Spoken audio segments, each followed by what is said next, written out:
So you may ask, who is more to blame for the Eagles' struggles as of late? Is it Carson Wentz or is it Doug Pederson? Well, let's discuss that in this video.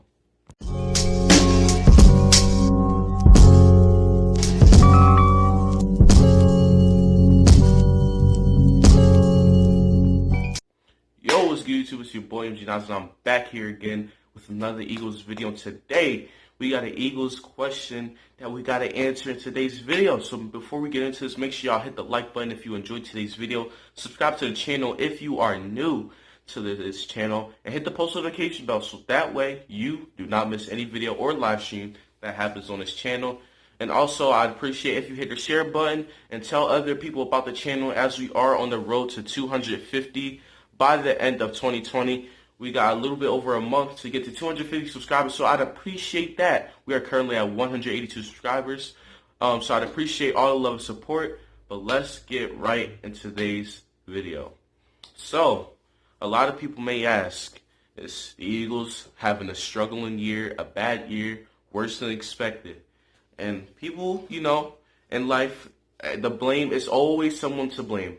And no matter what, if you like it, even if there's no one to blame, it just has to be someone to blame. That's just how it always is.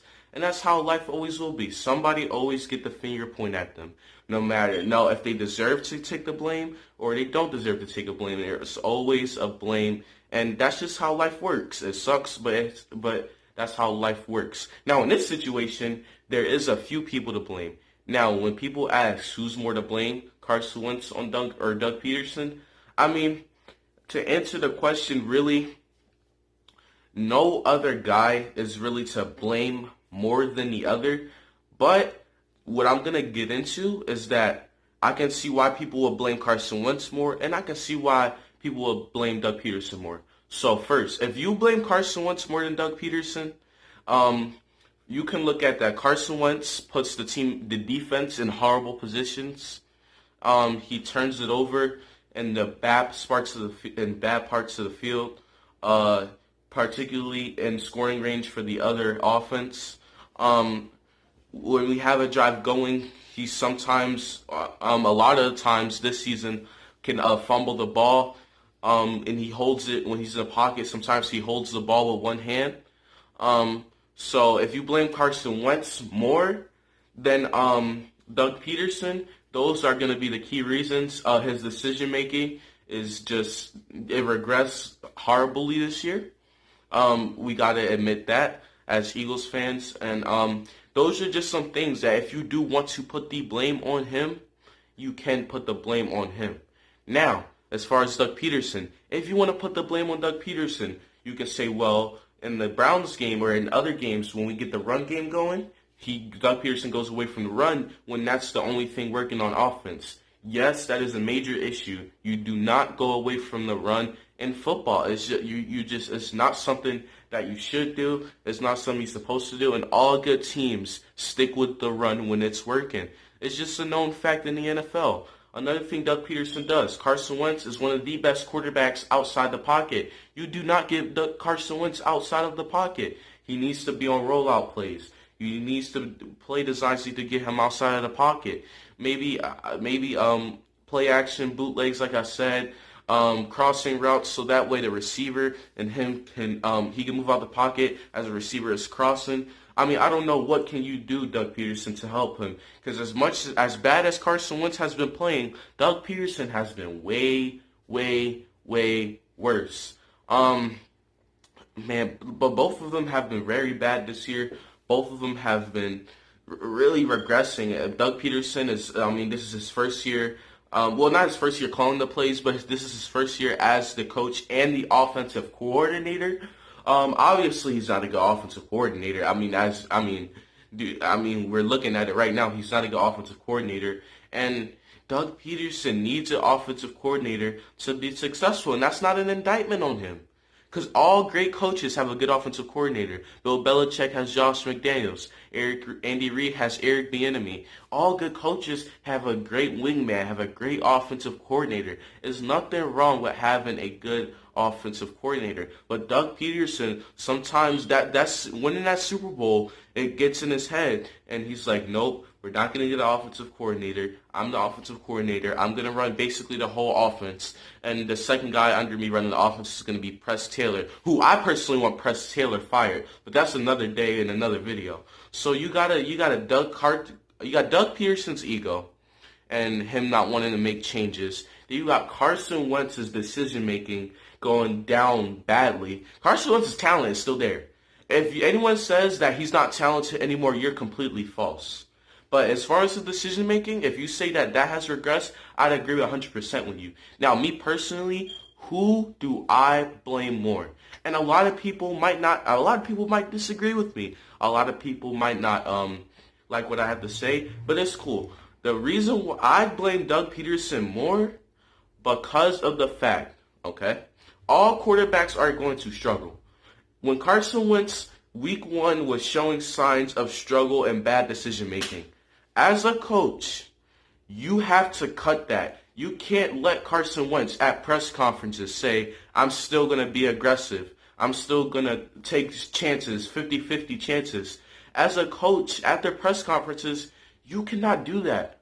You cannot do that. You have to say, yo, Carson, I've seen that you say you're still going to take risks. Some of those risks are not doing that. Instead of saying, yo, Carson, stop taking a risk and sometimes I make the smarter play. Doug Peterson, he says, you know what, you can still take risks. You can still take risks, just got to execute. That is a bad coaching. And like I said, y'all might not agree with me on this, but another point, when Carson Wentz is struggling, if you're going to tell him, okay, if Carson Wentz still says, I'm going to take risks and I got to be better at taking those risks, if you're not going to stop him from taking risks to hurt the team, and the risk Carson Wentz is taking is forcing the ball, play a hero ball, the high risk, high reward. And this year, it's been the high risk side for Carson Wentz. If you're going to say, all right, Carson, well, whatever, all right, I'm just going to let you take risks. At least when you have a good run game, don't go away from the run. If your quarterback is struggling and he's saying he's still going to take risks and take chances and it could hurt the team, run the ball more. Run the ball. Don't let Carson Wentz throw the ball 40 times a game. What struggling quarterback in the NFL throws the ball 35 to 40 times a game? That is pointless. Like I said, I know Carson Wentz's decision-making has been bad. I know sometimes he makes boneheaded mistakes.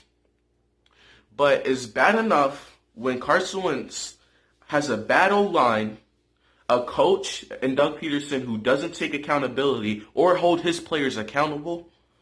And when it takes the Eagles 9 weeks until the Dallas game to get a kind of a fully healthy team back. I'm talking about when we got Jalen Reagor and Dallas Goedert back. It took us 9 weeks to get fully healthy. You have a horrible offensive line. And then your coach is not going to hold himself or you accountable or any of his players accountable. So that is why I give Doug Pederson more of the blame than Carson Wentz, because Carson Wentz, yes, his decision making is bad, but you have a head coach, a Super Bowl winning head coach who's been through adversity, and your coach is there to fix all your mistakes. That's what the coach is. Coaching is the definition of teaching you. You have to learn from the coach. You learn from the teacher. It's like a teacher in school. When you have a struggling kid, you're not just going to say, oh, I'll still let the kid struggle, or I'll let the kid take risk and let the kid struggle. No, you're going to do your best. You're going to hold that kid accountable, and you're going to help him get out of his struggling ways. Doug Pederson is not helping Carson Wentz get out of the struggling ways. He's not helping Carson Wentz get out of the slump. And then Carson Wentz looks stupid every press conference saying that he has to get better. I mean, yes, you have to get better, Carson. I'm glad you're taking accountability, and I'm glad you're addressing the team and doing all that leader stuff and saying that stuff at the press conference. That's maturity. But your coach also has to come in and not just make you look stupid or make you look like the bad guy or watch you get slandered from the whole world every week. And your coach is just sitting there saying, oh, I'm going to let him. So it's either Doug Pederson already gave up on Carson Wentz week 1 against Washington when Wentz made those mistakes, Or two, Doug Pederson has to be fired. Because there's no way you're just going to let Carson Wentz struggle like that and keep him as your starter. If you're letting Carson Wentz struggle like that, you give up on him. And the only reason why he's not benched because you already gave up on Carson Wentz, but you don't think Jalen Hurts is ready. And if you gave up on Carson Wentz that fast, on your $128 million quarterback that fast, that just shows the type of coach you are.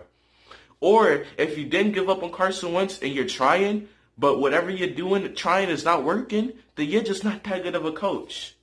So that's my thoughts and opinions on who is more to blame, Carson Wentz and Doug Pederson. Don't take this video as me defending Carson Wentz or saying that Carson Wentz is having a good season. I'm just saying that Doug Pederson he has to hold himself, his players, and everyone around him accountable, and he's not doing that. And his play calling has not been great. That's my opinion on if Carson Wentz or Doug Pederson is more of the blame. I think it's Doug Pederson. Y'all heard my opinion. Drop your opinion down in the comments below. Hit the like button if you enjoy the content. Subscribe to the channel if you are new. Hit the post notification bell so you do not miss any live streams or videos. Also, if you do, I appreciate if you shout out the channel and share the channel as you're on the road to 250 subscribers by the end of December. By the end of 2020, we want to be at 250, so I'd appreciate if we can get there. It's your boy MG Nas, and until next time, the underrated tour always continues, and I'm out. Peace.